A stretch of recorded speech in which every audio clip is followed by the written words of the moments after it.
I am now pleased to welcome on stage Philippe Bertrand. Philippe Bertrand, Chairman of the EU Space Security Accreditation Board. A warm round of applause is needed indeed. Here again, I will share your biography later on, and I will let you begin. You have the command red button is to go further back if needed. Thank you very much. Good morning, everybody. It's a pleasure to be there and to explain what the SAB is doing for security and cybersecurity on the EU Space program. So I will explain our organization, our decision-making process, our standardized approach to address all EU Space program components, and I will have a specific focus on cybersecurity because we are at CISAT, on a few words of conclusions. So the SAB is defined by regulation, EU Space Program regulation and Union Secure Connectivity regulation. We have some members, member states, Commission and European External Action Service, and we have observers, EUSPA agency, European Space Agency. We have Norway as well participating to the SAB. We are the accreditation authority of all the EU Space Program components, Galileo, EGNOS, EUSST, Copernicus, GovSatcom, and of the new EU Space flagship program, IRIS². The important element when you think about the SAB is that the SAB is making decisions.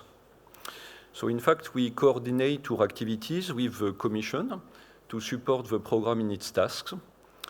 And before we make a decision, the Commission has the duty, as per the regulation, to keep us informed of any impact it may have on the smooth running of the program. And after consultation with all the parties, the Commission, ESA, EUSPA, we make decisions. And we have to make decisions in a strictly independent manner, including with regard to the Commission, EUSPA, ESA, and within the SAB, only the member states have a voting right. And when we make a decision, we address these decisions to the Commission, and it is made applicable to Commission, ESA, and EUSPA. So the important word is independence. To illustrate the decision the SAB is making, if we look at last year, I will explain with a few examples. But before that, we make decisions on the security accreditation strategies, how to accredit the system and the services. We make decisions to approve the satellite launches, to approve the satellite entry into service, the decommissioning. We have to authorize the operation of the systems in their different configuration, to authorize the operation of the ground station, and to authorize the declaration of services. For example, last year, we have had a very important work with ESA and EUSPA on Commission for the launch with Falcon 9 on US territory. And it was a new challenge because it was not done before.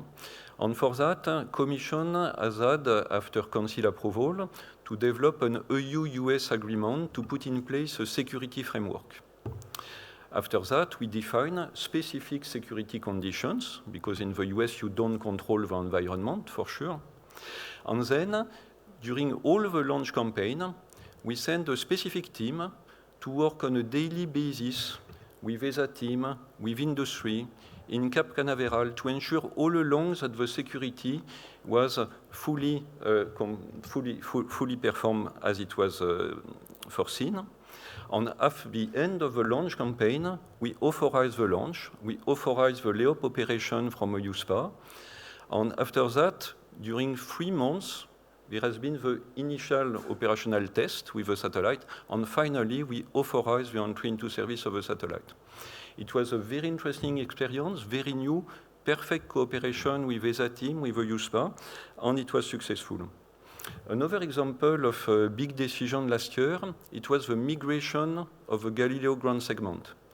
It's an activity which involved hundreds of people from ESA, from EUSPA, from industry, And we worked a lot with the program, and at the end, it was perfect, and no user understood there has been a migration. So it was major achievement.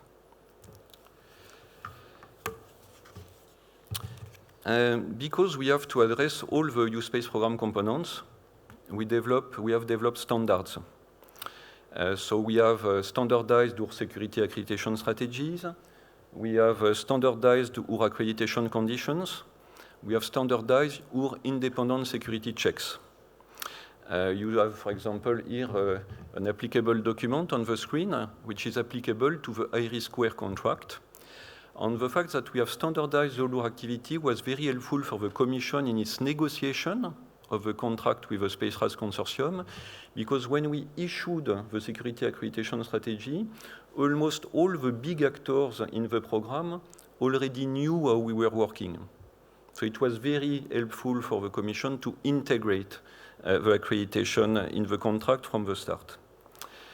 In the cyber domain, we have standardized our activity with cyber architecture audit, cyber configuration audit, cyber operational audit, and we develop a lot the penetration test to assess the capability for us to attack the system, for us to be detected or not, to evaluate the reaction and the remediation capabilities. So in fact, our standards benefit to the program and support, in fact, at the end, a competitive USpace industry. If I focus a little on cyber, what is important on our side is that we have a very good cyber team, and we have obviously the member states working with us. And it is with the sub-cyber team and the member states' expertise that we are able to evaluate independently the system and the services vulnerabilities. When I said we make independent decisions, you cannot make independent decisions if you don't have an independent access to the information. And that's what we do. We test and test and test. So during the last 3 years, with all those sub-experts, we evaluated via penetration test on different USpace program components, the capability to attack the services, to damage the user trust, to damage the EU image, to evaluate the EUSPA, Galileo Security Monitoring Center capabilities. We evaluated our capability to steal classified operational information and more and more. So it's really now a very fundamental capability we have developed, and it's very useful for the program. As it was stated several times in the previous speech from ESA DG, Rodrigo and Massimo, obviously we don't address cybersecurity only at the end. We address it as well at the beginning. We are currently with ESA, at ESA ISTEC, started the Galileo second generation system critical design review. And in this review, in coordination with ESA, ESA being the design authority, and that's very important to be the design authority, we organize put in place a specific organization where we have within the review a dedicated panel, autonomous from the other panel, in order at the end for the sub to provide to the board our independent view about the design of the Galileo second generation system. It's innovative, and it's certainly a very good approach, and we will see how we can manage to work together on this issue. So by assessing the reality, in fact, and by continuously cooperating with the Commission and the program actor, we define cyber improvement plans. And if I may say, cyber has been, during the last years, an area of very important evolution within the program. It has been said several times.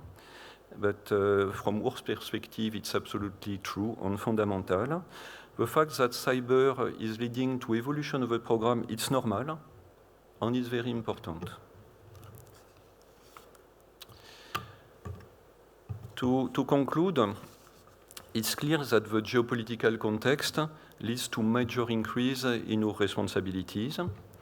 We have as well a link with EAS, because EAS is a sub-member, to access to the intelligence information gathered by EAS and the member states with regard to space threats. And that's something which is very important if you want to evaluate the risk. You need to know the threats. The standard, as I say, benefit to everybody, program on industry. On this independence in the expertise and in the decision-making process, in fact, enhances the protection of your EU space program on the services. And if I may say, in the cybersecurity domain, there are few things which are important. We need optimal cyber and security operation integrated in very operational chain of commands. We need as well very good system design, and I mentioned the Galileo second generation review. And we need to test security, cyber security, and to test again. And if we continue working like that, if we work all together with Commission, EUSPA, ESA, SAB, and industry, I hope we will succeed to meet the challenges, which are huge, for the benefit of you and the EU citizens. Thank you very much.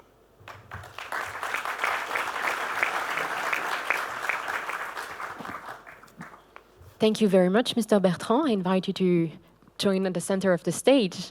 Here again, I will share your biography and career with our guests. So you also have a vast experience in space-related activity. You've held several leading positions in the French public sector, the French Armed Forces, the Office of the French Prime Minister, but also at the European Commission. You were a European Affairs Coordinator, a Directorate General of Armaments, before being elected in May 2022, the Chairman of the Security Accreditation Board, which is an authority that has responsibility over all the EU space program. Thank you very much for this insightful keynote speech and for the examples you shared that help us to build our comprehension and the importance that you enhance of comprehensive standards, and also showing that innovation is not only about products, but also about organization, charts, and how to ensure independence within independent authorities. You've mentioned, and I don't have questions from the room now, but please do not hesitate to raise them. You've mentioned this first ever partnership around the Falcon 9 project with the US. You said it was insightful and brand new. I was wondering, we know how important this exchanges are to exchange view on practices. Did you notice a similar sense of independence within the US authorities you've been engaging with? When we were in the US, in fact, if I may say, our objective was to create an EU bubble in a non-EU environment. That was the very fundamental issue. So the EU-US agreement created a framework to ensure how security incidents may be addressed at political level. But our objective, with ESA team deployed, with member states deployed, with assets deployed, we had a camera watching 24-hour day the satellites. From US, we had the capability to watch the satellite as well from Europe. It was, and we have guards, 24-hour day, guards from ESA.